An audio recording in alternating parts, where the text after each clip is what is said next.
In this video, I'm going to explain to you why hashtags are a thing of the past and what's going to be replacing them. If you're someone who's been trying to grow on Instagram over the past few years, you've most likely run into the frustration that is Instagram hashtags. In 2015 and 2016, they were a really reliable way to grow on Instagram, and most Instagram growth coaches talked about them in some capacity. I myself even used to sell an Instagram course that was called Help with Hashtags that was all about helping you find your most ideal list of hashtags. I was a big fan of them. I sold products relating to hashtags, but with that being said, I have to be honest and say that they're just not what they used to be. And I'm sure if you use hashtags regularly, and especially if you've been using them for the past few years, you recognize that they just don't provide the same benefits that they used to. On an Instagram feed post, you're allowed to use up to 30 hashtags.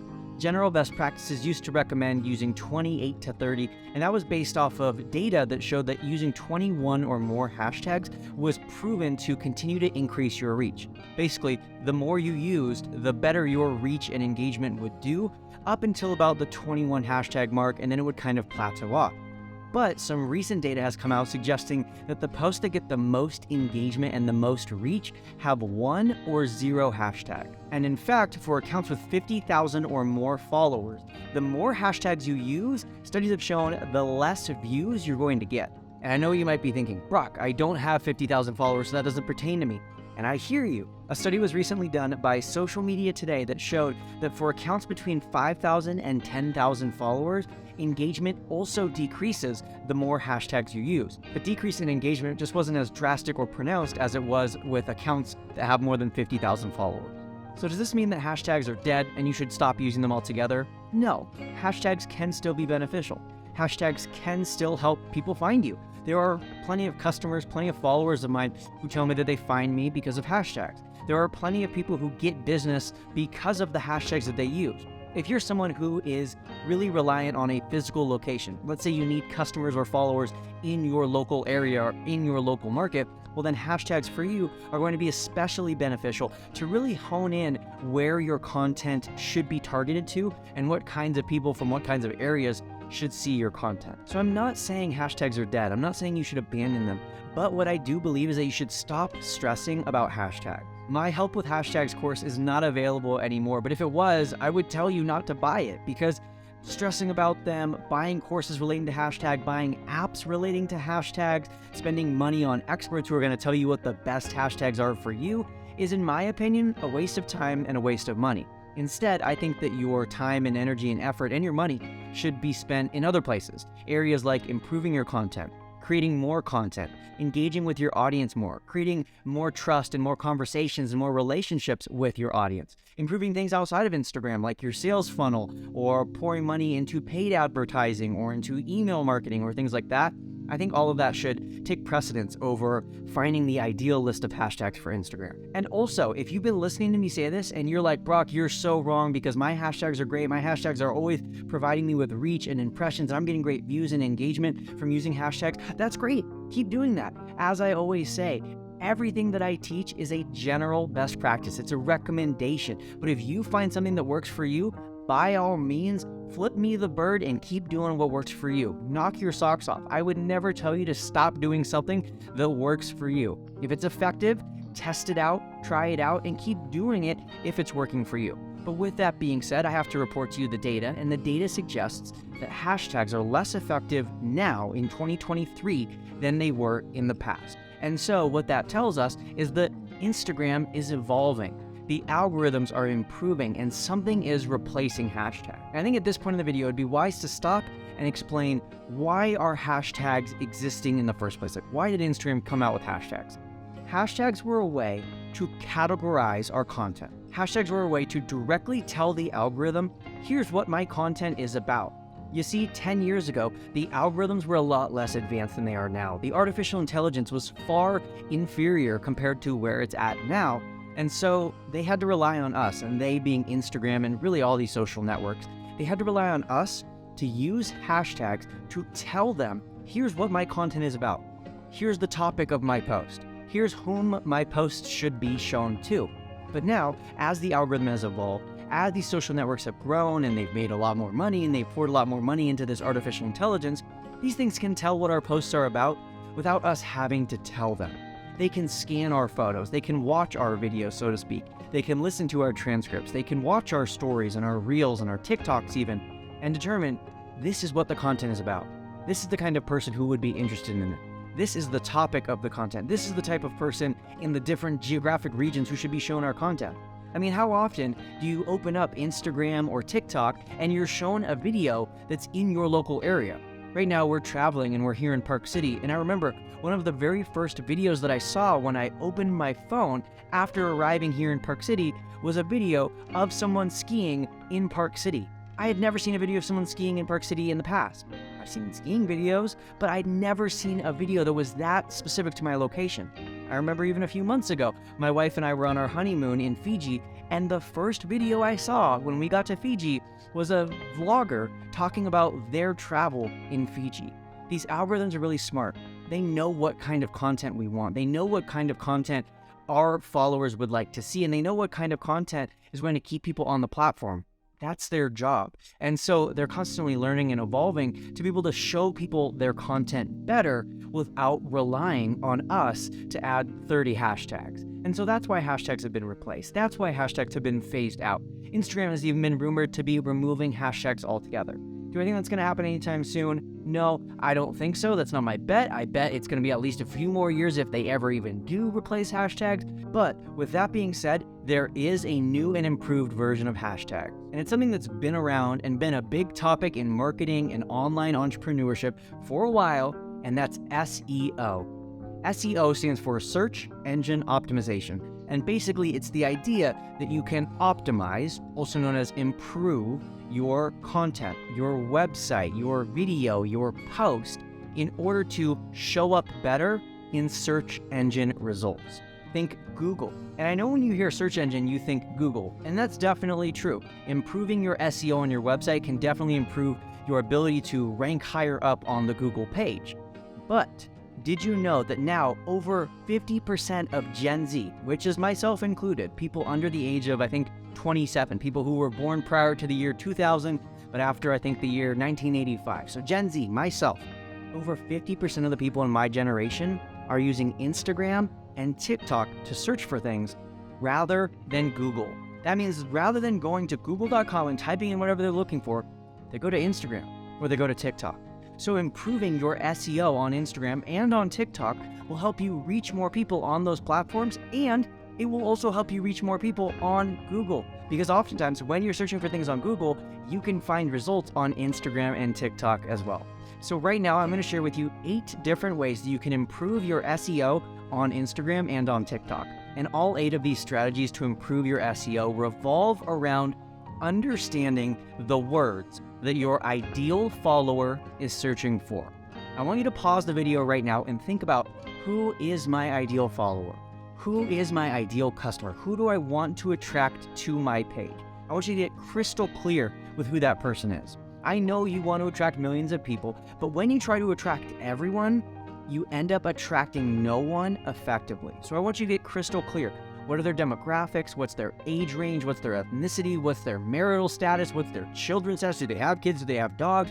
What are their hobbies, their passions, their interests? What level of knowledge are they at? What level of education do they have? Get really specific with who this ideal follower is.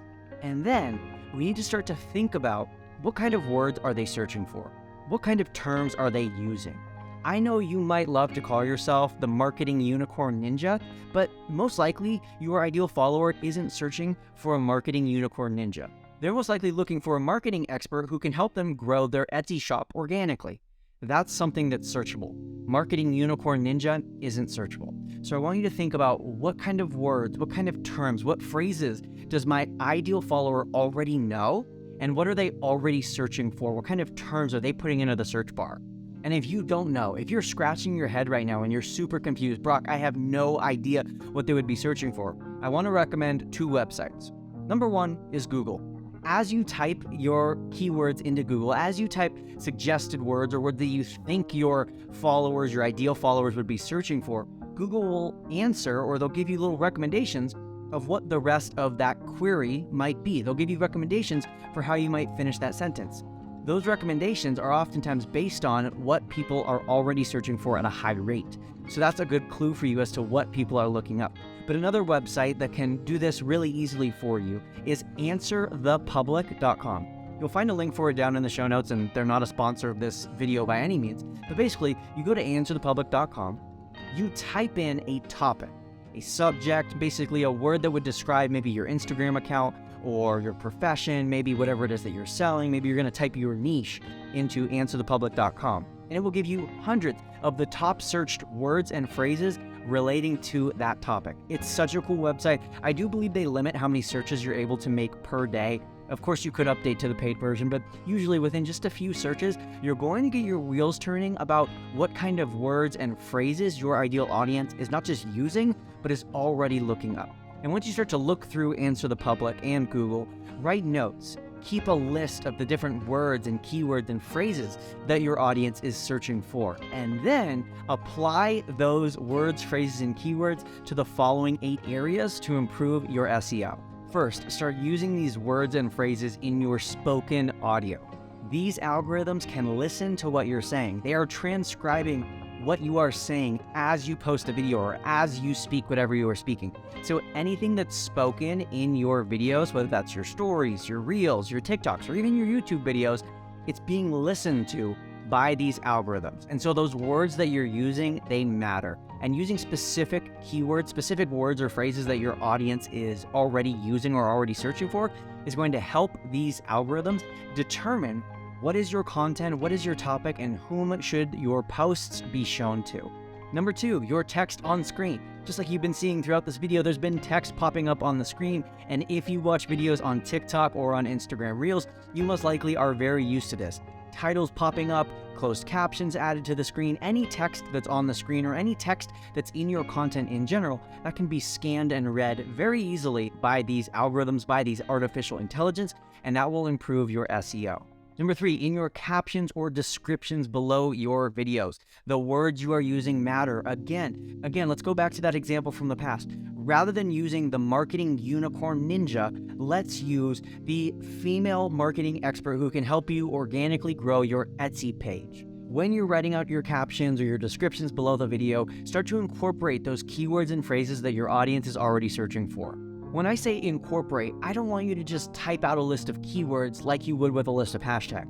I want you to find ways to organically use these words in sentences. I want you to find ways to speak these words organically in your videos. I don't want you to get to the end of your reel and then say marketing, organic, Etsy, growth, advertising.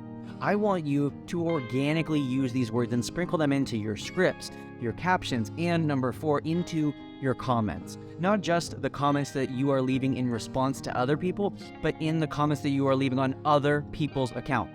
These algorithms are tracking everything you do. And so if you're constantly leaving comments that are relating to snowboarding, well then your content is more likely to be shown to people who are interested in snowboarding. The 5th place where you should be strategic with these keywords and phrases is in your bio. The bio on Instagram is constantly being improved in terms of its searchability, and so we should be constantly improving our search engine optimization of our bio, specifically on Instagram, but also on TikTok, on YouTube, and on every other social media platform. The more keywords and phrases that you can put into your bio, the better. And that will help people not only find you on these different platforms, it will also help people find you when they're looking things up on Google. Number 6, in your hashtags themselves. Again, like I said at the beginning of this video, I'm not saying to abandon hashtags and forget about them altogether. I'm not saying that they're completely dead. You can use hashtags strategically to improve your SEO. Using those keywords and phrases that we talked about earlier in your hashtags has always been the best practice for hashtags. Not using the most popular hashtags, but using hashtags that your ideal audience is already looking up and searching for. The 7th area to improve your SEO on Instagram is in your title. And I know you might be thinking, Brooke, I don't have a title on Instagram. There's a title on this YouTube video, but I don't have a title. And that's where I'm going to say you're wrong. Or actually, I'm going to say that's where I'm going to disagree with you. Because on Instagram, you do have a title. It's just not called your title. When you look at your Instagram profile, you're going to see 2 names in bold. The name at the top is your username. Then there's going to be another name in bold that's right below your profile picture. on Instagram, it's called your Instagram name. Again, distinction, username versus Instagram name. That Instagram name, however, of course, is where most people are just going to type their name.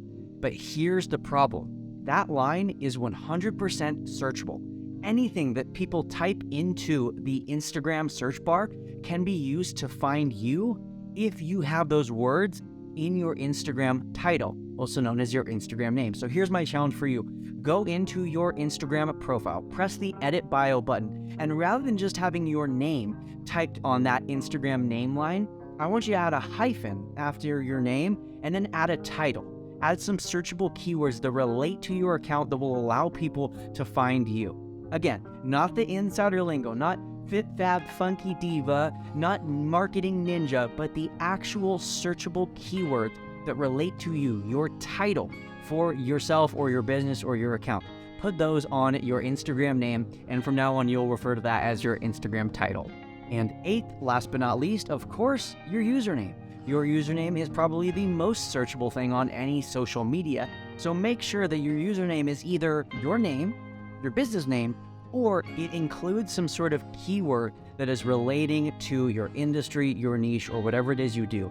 Make sure that the words that you're including are things that people would be looking up in order to find you. Thank you so much for watching today. If you learned something, don't forget to hit that subscribe button and hit the thumbs up button as well. Let me know in the comments what video topic you would like me to do for my next video. And as always, happy networking.